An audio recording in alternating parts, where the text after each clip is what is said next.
Prajem vám pekný deň a vítajte teda na stránke alebo teda na YouTube kanáli o peniazoch a podnikaní. A mňa poznáte, ja som Lucia Jandačka a toto video je takou vlastne reakciou na jednu tému v jednej facebookovej Facebooková kuchyňa. Facebooková skupina, ktorá sa volá Kruh sestierstva.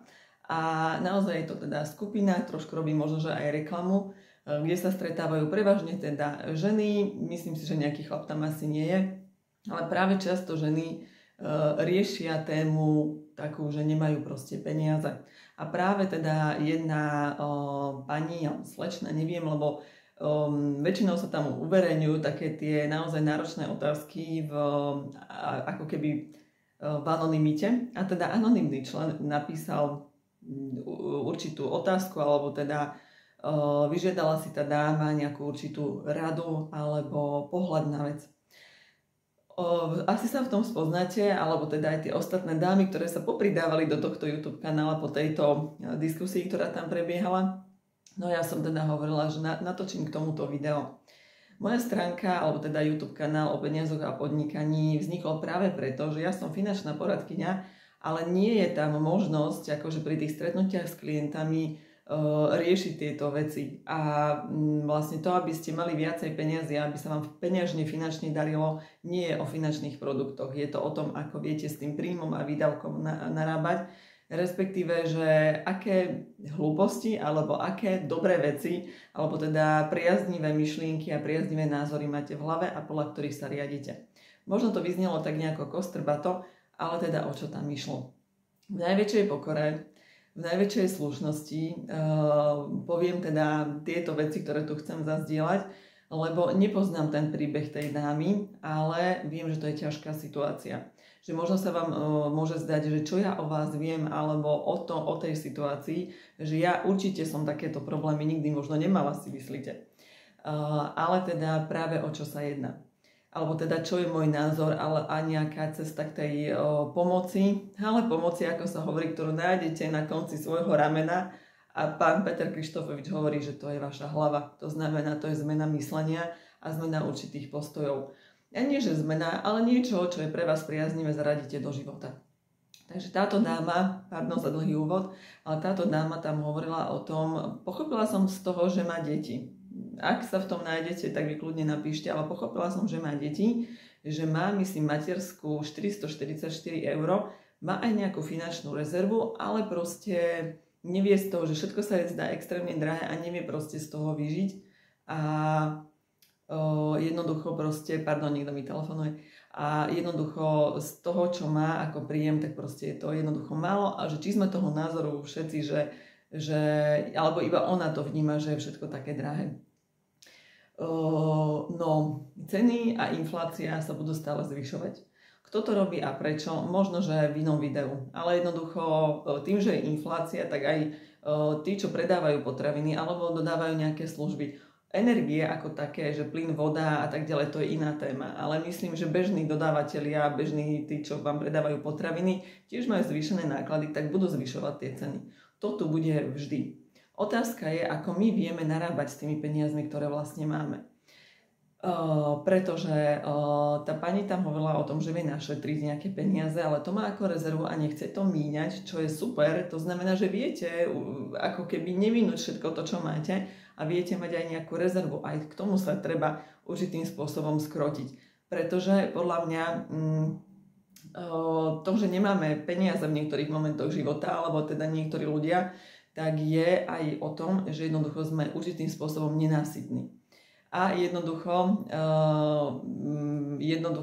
nevieme sa obmedziť v tom, že máme nejaký rozpočet a že jednoducho si ukrojíme čas a budeme míňať len, máme nejakú hranicu v tom míňaní. Vymýšľam si, že dajme tomu, mám 1000 €, 300 € dám bokom a budem žiť len zo 700. A toto, ak viete urobiť, tak to máte za mňa jednotku s hviezdičkou.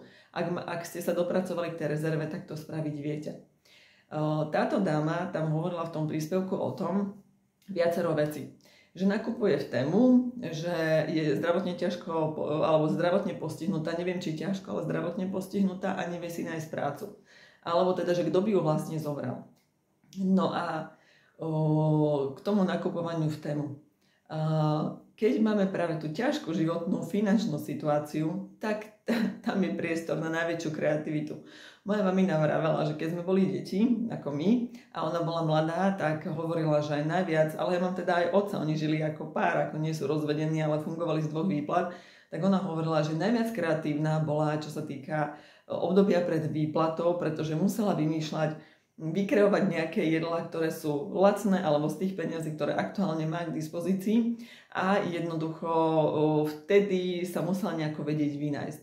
No a táto dáma z tejto diskusie tak písala o tom, že nakupuje tému, že áno, vie, že to nie je ako najlepšie riešenie, lebo že však sú to čínske lacné veci. No ale skúste porozmýšľať tak, že prečo nakupovať. Nie sú niekde na internete skupiny, kde vám niekto niečo daruje. Ja som tým netrpela vôbec ako dieťa, keď sme dostali nejaké oblečenie od sesternice. Bola som rada, pretože som dostala nové veci. Ja som ako dieťa neriešila. Možno dnešné deti to riešia, neviem ako to je. Ale jednoducho, ak máte nové oblečenie od niekoho, ktoré je nosené, takisto aj celebrity chodia do second handov a prečo nie? S tým, že nestojí vás to nič. Alebo, a teda ak vám niekto daruje oblečenie. Alebo teda idete na tzv. Swap sa to volá, že jednoducho to je taká výmena. Ja som teraz toto podujatie videla, teda toto podujatie organizovala ČSOB banka, predstavte si, lebo tie banky okrem toho, že sú žrúti peniazy a majú ich miliardy, tak raz za čas urobia aj niečo teda dobré a práve táto banka robila tento swap, kde naozaj za pár centov ste si mohli kúpiť veci. Boli tam aj veci do domácnosti, kryštálové poháre, dokonca bižutéria, oblečenie, to detské oblečenie sa rozobralo za chvíľu. Takže možno vyhľadávajte aj takýto spôsob, že dobre, mám teraz takúto situáciu, neviem to oblečenie pre deti, ktoré naozaj to oblečenie vyrastú z toho za 3 mesiace alebo proste rýchlo, tak ja nemám deti, takže ospravedlňujem sa, ak som povedala nejakú hlúposť, ale jednoducho na pol roka máte nejaké oblečenie, tak nie je to možno lepšie niekde sa popozerať po takýchto skupinách. Ja poznám veľmi bohatých ľudí, ktorí si kúpili kočík pre dieťa, pre prvé dieťa z druhej ruky. Ten kočík bol zachovaný, bol luxusný, ale stál o minimálne 30% menej ako taký istý nový. Takže je to o tom ale, že ako sme kreatívni v tomto prípade. No a vy môžete ušetriť peniaze a možno zase, keď sú tie veci zachovalé, dáte ich ďalej a darujete ich niekomu. Takže namiesto nakupovania v tému by som to možno videla takto. A na tému a na tie veci odtiaľ musíte čakať, nie? Takže toto môžete mať v podstate hneď. A druhú vec, čo tam pani písala, je, že je zdravotne postihnutá a že vlastne kto by takéhoto človeka zobral do práce. Ale to je len ďalší nejaký predsudok. Ja vám poviem, že napríklad ja chodím cvičiť, ale keď som začala s tejbom, tak mne doktorka hovorila, že keď sa na mňa pozrela a na môj krvný obraz, že vôbec je ako možné, že ja stojím a fungujem. Pretože podľa tých krvných výsledkov ja by som mala byť ležiaci pacient, lebo som mala takú anémiu, že vraj. Neviem, ja som sa tak necítila, ale teda tie krvné výsledky hovorili toto. S tým, že potom, ako sa to nejakým spôsobom upravilo, ja som začala pravidelne jesť, ale moc som to nejako neriešila. Ale možno niekoho by to vystrašilo, že Ježiš, ja som anemická, bože, ako ja do nemocnice. A ja som si povedala, že ale nič není. A ja som chodila skákať a tancovať a všetko možné. Neviem, aké máte, ako hovorím slušne a v najväčšej pokore vám to hovorím, že neviem, aké máte to postihnutie. Ale ďalšia vec je, že niektoré firmy dokonca aj hľadajú ľudí, ktorí majú zdravotné znevýhodnenie, respektíve neviem, či vy už poberáte aj nejaký invalidný dôchodok, lebo tam tie odvody sa nejako inak odvádzajú a je to pre zamestnávateľa výhodné a niektorí väčší zamestnávateľe, oni aj musia mať určité percento ľudí zamestnaných, ktorí majú nejaké zdravotné postihnutie. Takže rozmýšľajte aj takýmto spôsobom. Ďalšia vec je, že poviem vám ale úprimne, prečo zamestnávateľe nechcú zamestnať ľudí, ktorí majú nejaké zdravotné problémy. To je jedno akékoľvek. Lebo ten zamestnávateľ tam potrebuje obsadiť tú pozíciu a nie riešiť to, že ten človek je stále na PN-ke. Možno toto sa vám zdá, že som necitlivá, no ale je to tak, ten pracovný trh proste tak funguje. Vo vašom prípade by som neriešila nejaké MLM a možno máte tam x teraz ponúk, že veď u nás môžeš robiť, predávať nejakú kozmetiku v MLM systéme, ale ja chápem, že vy potrebujete normálny, teda pravidelný, stabilný príjem. A porozmýšľajte v okolí, nemáte na 2 hodiny, na 4 hodiny denne nejakú prácu a k tomu v tej vašej výplate, ktorú vy máte, nebodlo by vám, keby ste zarábali nevýplate, ale to je asi nejaký príspevok. Ak som to dobre pochopila, nebodlo by vám, keby ste mali ďalších 400 eur a už by ste mali viac peňazí a už by ste si tak viacej vydýchli a bolo by to pre vás znesiteľnejšie. S tým, že v tej skupine a pod tým komentárom, teda čo som tam ja poslala, tak mi niektoré ženy písali, že no vieš, ale tvoje rady sú pre ľudí, ktorí majú peniaze. Prosím, a ako zistíte, že či ich máte alebo nemáte? Tak práve tie veci, ktoré ja vám tu radím, je, že pozrieť sa na to, aký máte príjem a aké máte výdavky. Keď máte, a tam zistíte, a každý deň si to písať, respektíve každý týždeň, pretože kto to bude robiť, tak zistíte to, že máte alebo nemáte peniaze, nie je náhoda. To, že máte alebo nemáte nejakú rezervu, tak jednoducho sú za tým nejaké určité kroky. Napríklad aj táto dáma, to, že ste aktuálne v tejto situácii, tak to nie je rozhodnutie, ktoré ste spravili jedno, ale proste každodenné nejaké rozhodovanie a každodenné nejaké činy vás doviedli do situácie, v ktorej ste teraz. Ale keby ste si napríklad písali tie príjmy a výdavky, napísali si tam aj koľko máte rezervu, lebo ja vám radím to, že píšte si príjmy, odkiaľ vám prišli výdavky, odkladajte si bloky, ako každému hovorím, že tieto bloky si odkladajte a raz za týždeň si spravte revíziu, že áno, neviem, 15.5.2025 potraviny toľkoto a každú jednu položku si rozpíšte, že toto ste minuli, alebo platba, energie, alebo inkaso, alebo ako sa to volá, toľko a toľko, tam a tam ide a budete už dopredu vedieť, že idete do nejakého prúseru, alebo idete do toho, že aha, no veď dobre, toto je výdavok na bývanie, som s týmto výdavkom OK. Alebo aha, takže každý deň si kupujem nejakú debilinu za 2 eurá, čo je krát 30 dní, to je 60 eur. Pretože okrem toho, že si to píšete, tak si zrátajte aj to, koľko ste týždenne minuli a potom koľko ste mesačne minuli a koľko ste zarobili. Toto je jednoduchá technika. Peniaze nie sú zložité a to, ako s nimi narábame, vôbec nie je zložité. Pretože práve tie veľké reťazce, toto je dôležitá informácia. My si myslíme, že a strašne veľa ľudí má finančné problémy. Ja som si myslela, že toľko ľudí to není, ale naozaj veľa ľudí. Nie, že problémy. Strašne veľa ľudí nevie narábať s tým, čo zarobí a to, čo minie a nevie sa v tomto ovládať. Áno, aj ja s tým mám problém a už nie taký, ale teda urobila som určité kroky, techniky, kde teda ja som práve na sebe pozorovala to, že tak toto som si myslela, že si všimnem aj ja a neurobila som to. Vďaka tomu ale to viem, pretože si práve odkladám tie bloky. Pred 2 dňami, minulý týždeň, ja mám rada čipsy, to o mne asi viete, no a v podstate som si išla kúpiť jedny čipsy a bola tam cena, že 1,75 €. Čo som si ale nevšimla je, že to máte s klubovou kartou. Vyšla som z obchodu a čo vám všetkým hovorím, že kontrolujte si bloky. Tentokrát som to neurobila, pretože mi zavolala klientka a začala som už s ňou riešiť nejakú situáciu ohľadom hypotéky. No a až pri tom týždennom prehľade som zistila, že namiesto 1,75 € je to 2,90 €. Koľko to je peňazí? No a teraz si čo? Budem dávať zase na to pozor a nezdvihnem hneď ten telefón tej klientke, alebo možno, že jej poviem, že zavoláme jej za chvíľku. Pretože keby som to zistila v tom obchode, tak si to euro vypýtam naspäť. Je to tuším 1,20 €, je to viacej peňazí.